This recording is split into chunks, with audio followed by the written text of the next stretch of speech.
Hello dear bankers, नमस्कार। आप सभी दोस्तों का स्वागत है और हम आपके साथ जुड़ चुके हैं आपके एक और इंपॉर्टेंट सेशन के साथ, जहां पर हम बात करेंगे पीपीबी यानी पेपर 2 की जेएआईबी एग्जाम में। और वो दोस्त जो मई 2026 एग्जाम को टारगेट कर रहे हैं या जिनका पीपीबी का एग्जाम रह गया है, और इस बार मई 2026 में जो भी डियर बैंकर्स टारगेट करेंगे पीपीबी एग्जाम को, तो उनके लिए इंपॉर्टेंट सेशन है।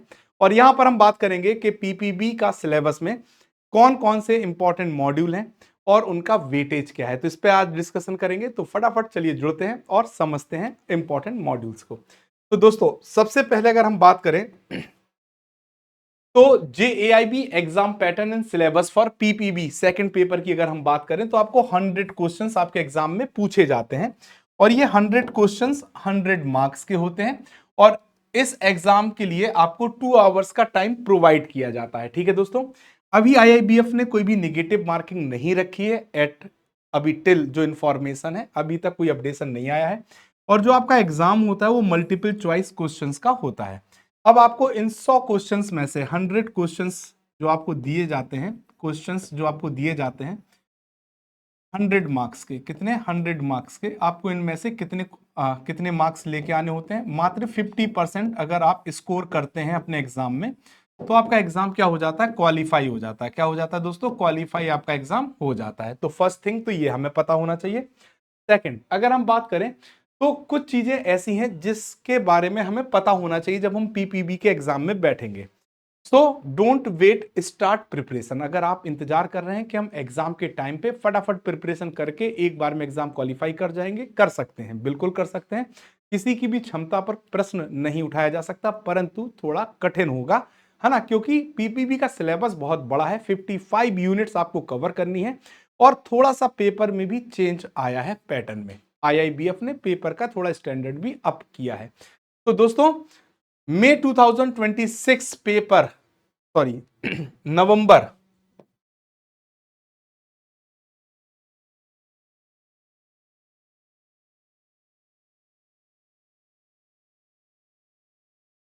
अगर हम नवंबर 2025 के पेपर की बात करें, किसकी बात करें, नवंबर 2025 के पेपर की बात करें,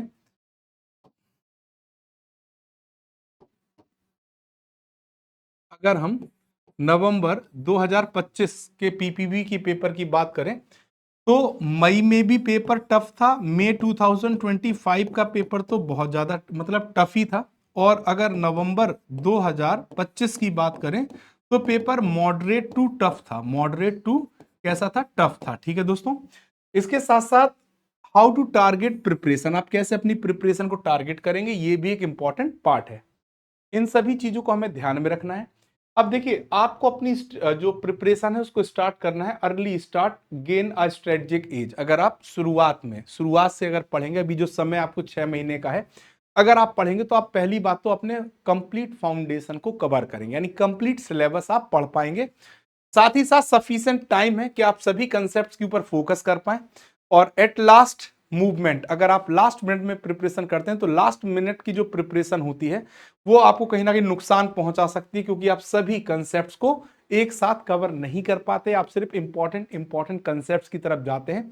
और अगर उन इंपॉर्टेंट कंसेप्ट से क्वेश्चन नहीं आया या कम आए तो फिर क्वालिफाई करना थोड़ा सा टफ हो जाता है। तो शुरुआती दौर से ही आराम से प्रिपरेशन करिए और कंप्लीट प्रिपरेशन, चारों तरफ नजर दौड़ाकर पूरे सिलेबस को कवर कर पाए, ये बहुत इंपॉर्टेंट है। So we are not able to look at all the concept at the last moment. हम लास्ट मोमेंट पे सभी कंसेप्ट को नहीं देख पाते। अब कुछ की चेंजेस आपको पेपर में देखने को मिलेंगे। क्या, मोर कंसेप्चुअल और एनालिटिकल क्वेश्चंस आपसे पूछे जा रहे हैं। न्यूमेरिकल के पोर्शंस को भी बढ़ाया गया था मई 2025 में। और rote learning no longer work, अगर आप रट के जाते हैं ना लास्ट में कुछ इंपॉर्टेंट टॉपिक्स को, तो आप कंप्लीट नहीं कर पाएंगे अपने सिलेबस को, जहां से आपको मतलब एक अच्छे मार्क्स लाने में थोड़ी सी समस्या का सामना करना पड़ेगा।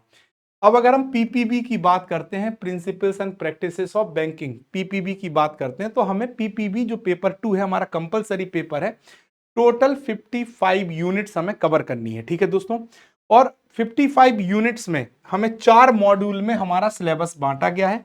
मॉड्यूल ए जर्नल बैंकिंग की बात करें तो 21 यूनिट्स कवर करनी है। Module B function of banks की बात करें 20 यूनिट्स हमें कवर करनी है। मॉड्यूल सी हमारा टेक्निकल पार्ट, जो भी कंप्यूटर से रिलेटेड चीजें उनको पढ़ना है, 9 यूनिट्स हैं। और मॉड्यूल डी जो हमारा एथिक्स है, वहां पे सिर्फ 5 यूनिट है, लेकिन अच्छे खासे क्वेश्चन देखने को मिलते हैं। तो एक वास्ट सिलेबस है, अगर आप देखोगे ध्यान से तो यहाँ पे ये module A B C D 4 module हमें टारगेट करने हैं। ठीक है दोस्तों, अब देखिए सबसे ज्यादा जो क्वेश्चन अगर आपके एग्जाम में पूछे जाते हैं पीपीवी में, तो वो मॉड्यूल बी से और मॉड्यूल ए से, मॉड्यूल बी और मॉड्यूल ए से, मॉड्यूल ए से सबसे ज्यादा क्वेश्चन पूछे जाते हैं। अप्रोक्स 35 और 30%, ये ऊपर नीचे भी हो सकता है। तो अगर आप देखोगे 60 to 65%, जो 60 to 65% पेपर है वो सिर्फ मॉड्यूल ए और बी से ही कवर हो जाता है। साथ ही साथ अगर आप देखोगे मॉड्यूल ए और मॉड्यूल बी को ही पढ़ के जाए काम हो जाएगा, नहीं, मॉड्यूल सी और डी भी बहुत जरूरी है। क्यों जरूरी है? क्योंकि आपको कंफर्टेबली अपने एग्जाम को क्वालिफाई करना है। सो अगर मान लीजिए यहां से आप अपने 40 क्वेश्चंस भी अटेम्प्ट कर लेते हैं, तो 10 क्वेश्चंस के लिए आपको मॉड्यूल सी और डी, यानी बहुत आसानी से अगर चारों मॉड्यूल्स को टारगेट करके पढ़ते हैं तो बहुत आसानी से आप अपने पेपर को कवर कर पाएंगे। तो यहाँ पे अगर आप देखेंगे 35 से 40% का जो सिलेबस है वो आपका मॉड्यूल सी और मॉड्यूल डी से कवर हो जाता है। ठीक है दोस्तों, तो ये इंपॉर्टेंट वेटेज है, अगर आप देखोगे ध्यान से आपके मॉड्यूल्स का जो आपकी परीक्षा में पूछे जाते हैं पीपीबी के पेपर में। ठीक है दोस्तों, तो इन वेटेज को ध्यान में रख के ही आपको तैयारी करनी है, अपनी प्रिपरेशन करनी है। साथ ही साथ जो न्यूमेरिकल क्वेश्चंस आपसे पूछे जाते हैं, appraisal and assessment of credit facilities module B, non performing assets, stress assets और प्रॉपर्टी सेक्टर लेंडिंग, ये 3 इंपॉर्टेंट यूनिट्स हैं। और एग्रीकल्चर फाइनेंस एक और यूनिट है जिसको हम agriculture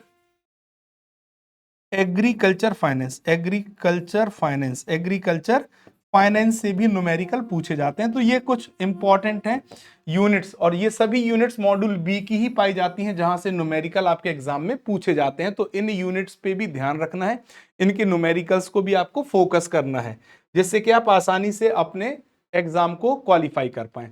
so do not skip numerical. अगर आप ये सोचें कि हम न्यूमेरिकल को छोड़ के अपनी प्रिपरेशन करें तो आप कर सकते हैं बिल्कुल, लेकिन न्यूमेरिकल पढ़ लीजिए, आपके हेल्प करेंगे और न्यूमेरिकल बहुत आसानी से सॉल्व भी हो जाते हैं अगर थोड़ी सी मेहनत की जाए, प्रैक्टिस की जाए। तो we have sufficient time to cover our syllabus. Approx हमारे पास 3 महीने फाउंडेशन को तैयार करने के लिए होते हैं, फाउंडेशन, और 3 महीने अगर आप देखोगे तो 3 जो मंथ्स होंगे, ये 3 मंथ्स में आप अपने एमसीक्यूज को आप तैयार कर सकते हैं, केस स्टडीज को आप तैयार कर सकते हैं, स्टडीज को, और लास्ट में अगर आप देखेंगे तो क्रैश कोर्स के थ्रू भी आप अपनी प्रिपरेशन कर सकते हैं, जिससे कि पूरे सिलेबस को एक बार और देख लें। तो we divide our syllabus according to module and also target important module and topics.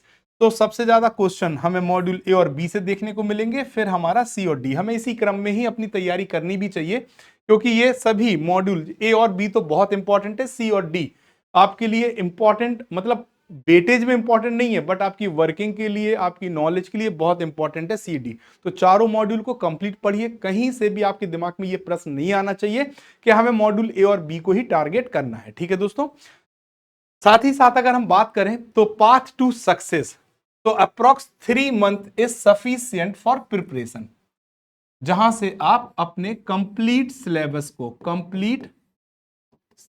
को कवर कर सकते हैं, सिलेबस को आप कवर कर सकते हैं, है ना, एक बार पूरा अच्छी तरह से पढ़ सकते हैं। और जो 3 मंथ्स आपके बचते हैं, है ना, मंथ्स आपके बचते हैं, उससे आप अपना एनालिसिस कर सकते हैं, किसके through?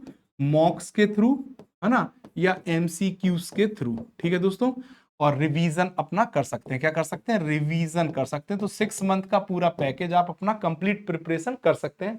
Focus on concept clarity, because concept is the power, concept ही ताकत होती है। कोई भी चीज बनेगी, न्यूमेरिकल भी होगा, वो कंसेप्ट के ऊपर ही आधारित होगा।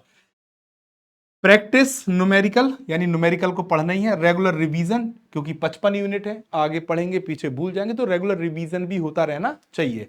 और मॉक एंड पीवाईक्यूज के भी ऊपर फोकस करेंगे। पीवाईक्यूज और मॉक हमें क्या मदद करते हैं? मदद ये मिलती है कि क्वेश्चन का लेवल कैसा आता है, क्वेश्चन कैसा आता है, किस लेवल से, किस तरीके से वो क्वेश्चन घुमा के केस स्टडी में पूछा जाता है, ये सब जानकारी हमें यहाँ से हो जाती है। तो दोस्तों, ये था एक छोटा सा सेशन जहां पर हमने आपसे डिस्कस किया आपके इंपॉर्टेंट मॉड्यूल्स को, और उनके वेटेज को। ठीक है दोस्तों, और इसके अलावा आपके पास अगर पीपीबी या जेएआईबी एग्जाम से रिलेटेड कोई भी डाउट्स हैं तो आप हमारे साथ जुड़ सकते हैं और हमसे हमारे टेलीग्राम पे भी क्वेश्चन पूछ सकते हैं, जेएआईबी सीएआईबी बाय अरविंद सर। सो दोस्तों, ये था आज का हमारा इंपॉर्टेंट सेशन। आई होप आप सभी को क्लियर समझ में आया होगा हर एक पॉइंट्स। अगर कोई भी डाउट है तो हम आपकी सेवा में उपलब्ध हैं। Thank you very much.